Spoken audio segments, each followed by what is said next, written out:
त्याग, पराक्रम, निरंतर संघर्ष, दृढ़ता, जिस वीर पुरुष को हमेशा याद किया जाता है वो है महाराणा प्रताप। जब पूरे देश में मुगलों का बोलबाला था, कई राजपूतों ने हार कर स्वेच्छा से अकबर से दोस्ती कर ली थी, उस कठिन वक्त में भी महाराणा प्रताप ने अपनी शान और शौर्य को कभी गुलाम नहीं बनने दिया और राजपूत वीरता की एक मिसाल बनकर उभरे। वीर राणा सांगा के पोते और उदय सिंह के पुत्र महाराणा प्रताप के खून में ही वीरता बसी हुई थी। महाराणा प्रताप का जन्म ज्येष्ठ शुक्ल तृतीया रविवार को उदयपुर राजस्थान के राजघराने में हुआ। प्रताप के पिता राणा उदय सिंह और मां जयवंता बाई थी। महाराणा प्रताप का बचपन का नाम कीका था। वे अपने सभी भाइयों में सबसे बड़े थे। इसके बावजूद उदय सिंह ने इन्हें अपना उत्तराधिकारी नहीं चुना। इनकी जगह राजकुमारी धीराबाई के कोख से जन्म लेने वाले जगमाल को अपना उत्तराधिकारी घोषित कर दिया। जैसा उदय सिंह ने निर्धारित किया था वैसा ही हुआ। उनकी मृत्यु के पश्चात जगमाल महाराणा बन गया, लेकिन कुछ प्रमुख सरदारों को जगमाल के नेतृत्व पर भरोसा नहीं था, अतः उन्होंने जगमाल की जगह राणा प्रताप का राज तिलक किया। इसके बाद वो महाराणा प्रताप कहलाए। महाराणा प्रताप बचपन से ही बहुत साहसी और पराक्रमी थे।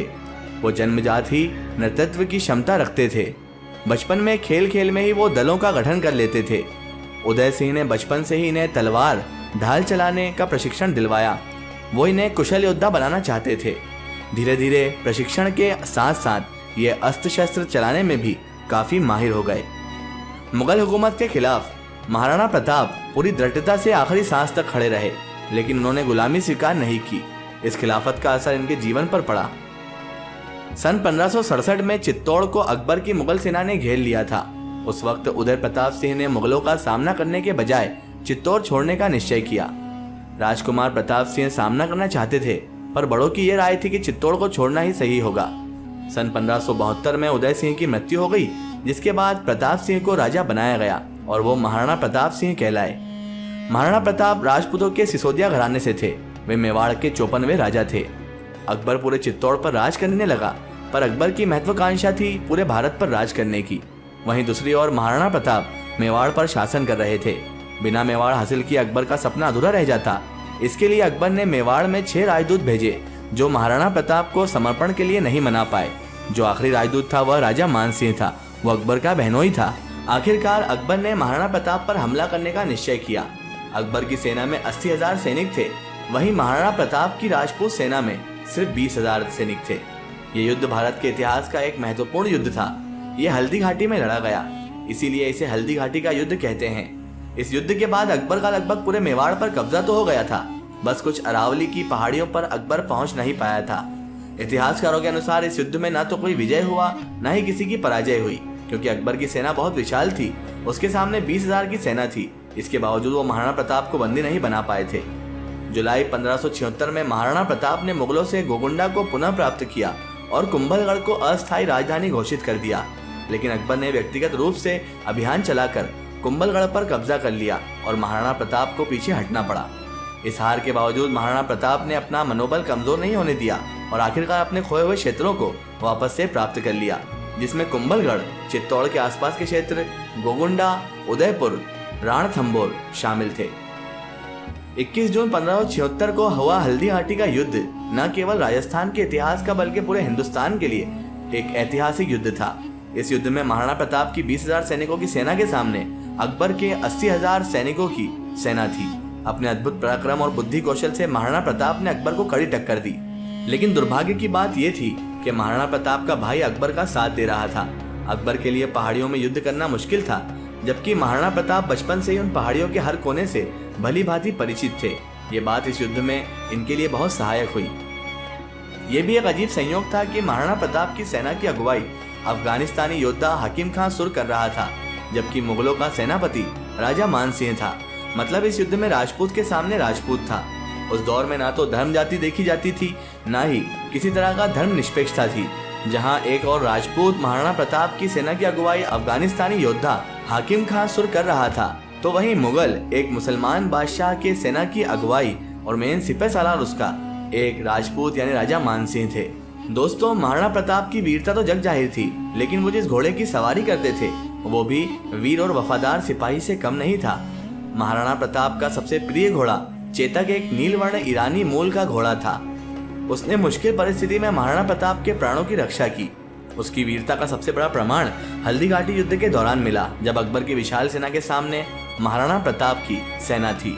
उस युद्ध में अकबर की ना तो जीत हुई, ना ही महाराणा प्रताप की हार हुई। लेकिन युद्ध के दौरान महाराणा प्रताप घायल जरूर हो गए थे और मुगल उन्हें बंदी बनाना चाहते थे, लेकिन चेतक अपनी तेज रफ्तार और हिम्मत का परिचय देते हुए महाराणा प्रताप को इस मुश्किल से निकालने में कामयाब रहा। कहा जाता है कि युद्ध के दौरान एक बार चेतक के पांव में तलवार लग गई, लेकिन चेतक बिना रुके लगातार 5 किलोमीटर तक दौड़ता रहा। इस दौरान एक बरसाती नाला पड़ा जो करीब 100 मीटर लंबा था। उसे एक ही छलांग में चेतक पार कर गया और अकबर की सेना को नाले की दूसरी तरफ ही रुकना पड़ा।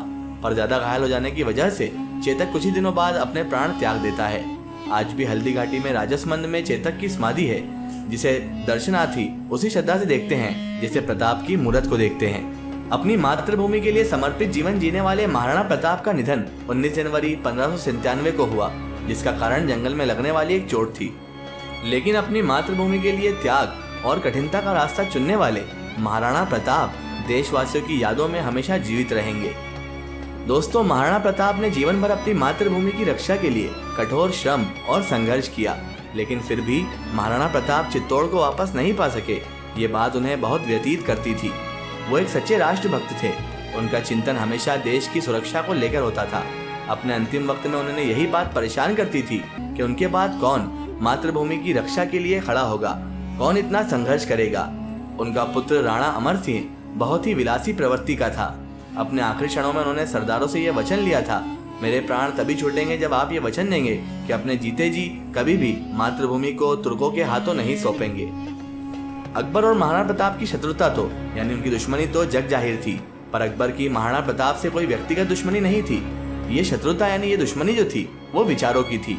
अकबर अपना साम्राज्य बढ़ाना चाहता था, जबकि महाराणा प्रताप अपनी मातृभूमि की रक्षा के लिए अपने जान की आहुति देने से भी नहीं डरते थे।